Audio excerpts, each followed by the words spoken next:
오늘날 우리가 바라보는 밤하늘 별들은 200만 년 전 인류가 시작된 아프리카의 지평선 위, 그들이 보았던 밤하늘의 별들과도 크게 다르지 않으며 200만 년의 시간이 흘러 인류는 진화하고 엄청난 기술적 발전을 이루어 현재의 우주시대를 열면서도 지속적이며 절실하게 확인하고 싶어하는 것 중 하나가 지구외에 외계 생명체 또는 외계 문명은 존재하는가였습니다. 그리고 이 질문에 대해 적극적으로 해답을 찾기 위해 과학자들은 가장 먼저 지구에 가장 가까이 있는 달을 탐사하였고, 그 다음은 우리 태양계를 탐사하였으며 1970년대에 들어서자 인류는 우리 태양계 너머 우주 공간을 주시하게 되며 혹시라도 존재할지 모를 미지의 외계지적 문명을 향해 수차례 메시지를 보내게 됩니다. 그 메시지는 두 가지 방식으로 전송되었으며, 첫 번째 방법은 우주 탐사선에 같이 보내는 것으로, 이 방법은 1970년대에 발사되어 태양계 내 행성 탐사 임무를 마치고 태양계 밖으로 나가 다시 돌아올 수 없는 성간 여행을 떠나 4대의 우주선에 금속판이나 레코드 형태로 제작되어 탐사선 본체에 부착된 것으로, 이 탐사선들 이전에는 지구 밖 우주 공간으로 나가 인공 물체가 거의 없어 외계 군명지 생명체에 전하는 인류의 기술로 제작한 최초의 메시지가 되었습니다. 두 번째 방법으로는 지구에서 우주를 향해 직접 전파 메시지를 쏘는 것으로 1974년 그 당시 가장 큰 지름 300m의 아레시보 전파 망원경이 이용되었으며, 목적지는 지구에서 25,000 광년 떨어져 있으며 당시 관측한 밤하늘에서 별들이 가장 많이 밀집돼 있어 전달될 확률 즉 가능성이 가장 높은 지역인 구상 성단인 허큘리스 대성단 M13에 전송된 메시지로, 이 역시 외계 지적 생명체에 보내는 최초의 전파 메시지였습니다. 그러나 이런 인류의 메시지는 답장을 기대할 수 없는 것으로 목적지까지 걸리는 시간도 수천 년이 걸리며, 실제 50년 전 전송된 아레시보 전파 메시지의 경우 수십 년째 날아가고 있지만 아직까지 목표 지점인 M13까지 겨우 전체 거리의 0.2% 정도를 이동하는 중입니다. 거리로 치면 전체 대략 23경 3,500조 킬로미터 중 이제 겨우 6조 4,750억 킬로미터를 이동했다 할 수 있으며, 시간으로 보면 25,000년 중 이제 겨우 50년이 지나가는 정도입니다. 그렇다면 실제 메시지를 싣고 여행 중인 4대의 우주 탐사선은 어떤 상황일까요? 이들도 마찬가지로 일부 탐사선은 아예 지구와 통신이 두절된 채 지구에서 대략 200억 킬로미터 떨어진 끝없는 우주 공간을 나아가고 있는 중입니다. 그렇다면 인류가 외계 군명지적 문명에 보냈던 메시지와 그 메신저는 무엇이었을까요? 첫 번째 전달자 파이어니어.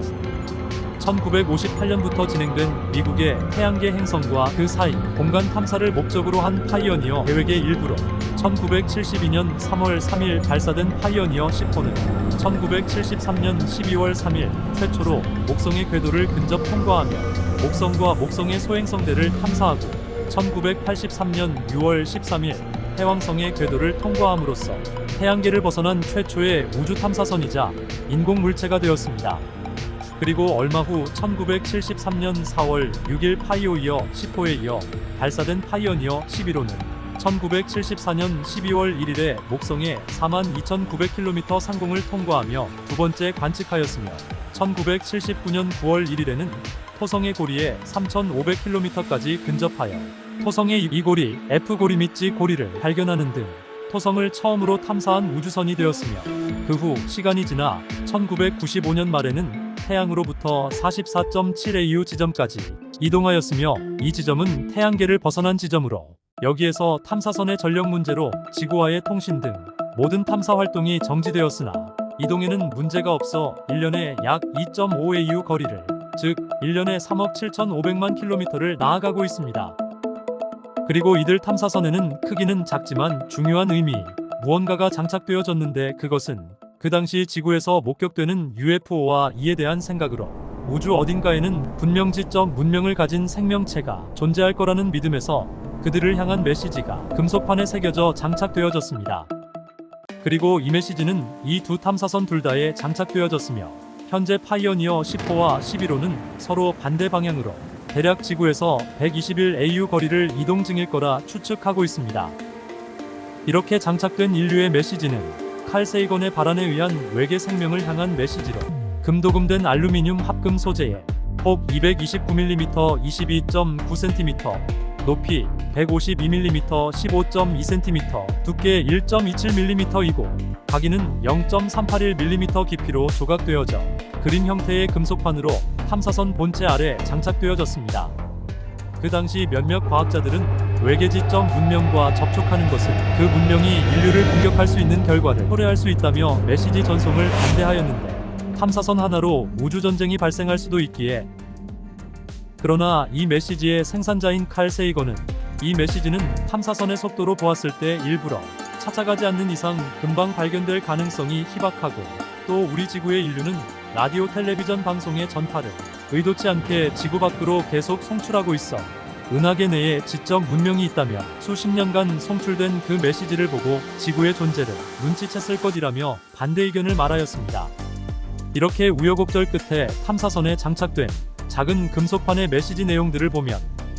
그림의 맨 왼쪽 위에는 우주에 가장 많이 존재하는 수소 원자의 전자파와 진동수가 기호로 그려져 있으며, 그 안에 표시된 짧은 세로선은 이진법을 나타내는 1로 1을 계산할 수 있게 하였으며, 금속판 그림의 오른쪽에는 탐사선 그림이 위치하고 그 앞에 남성과 여성의 모습이 그려져 있으며, 여자의 머리끝과 발끝 옆에 있는 두 개의 수평선 사이에는 이진법 8이 적혀 있어 이 여성의 키가 168cm라는 것을 보여주고 있습니다.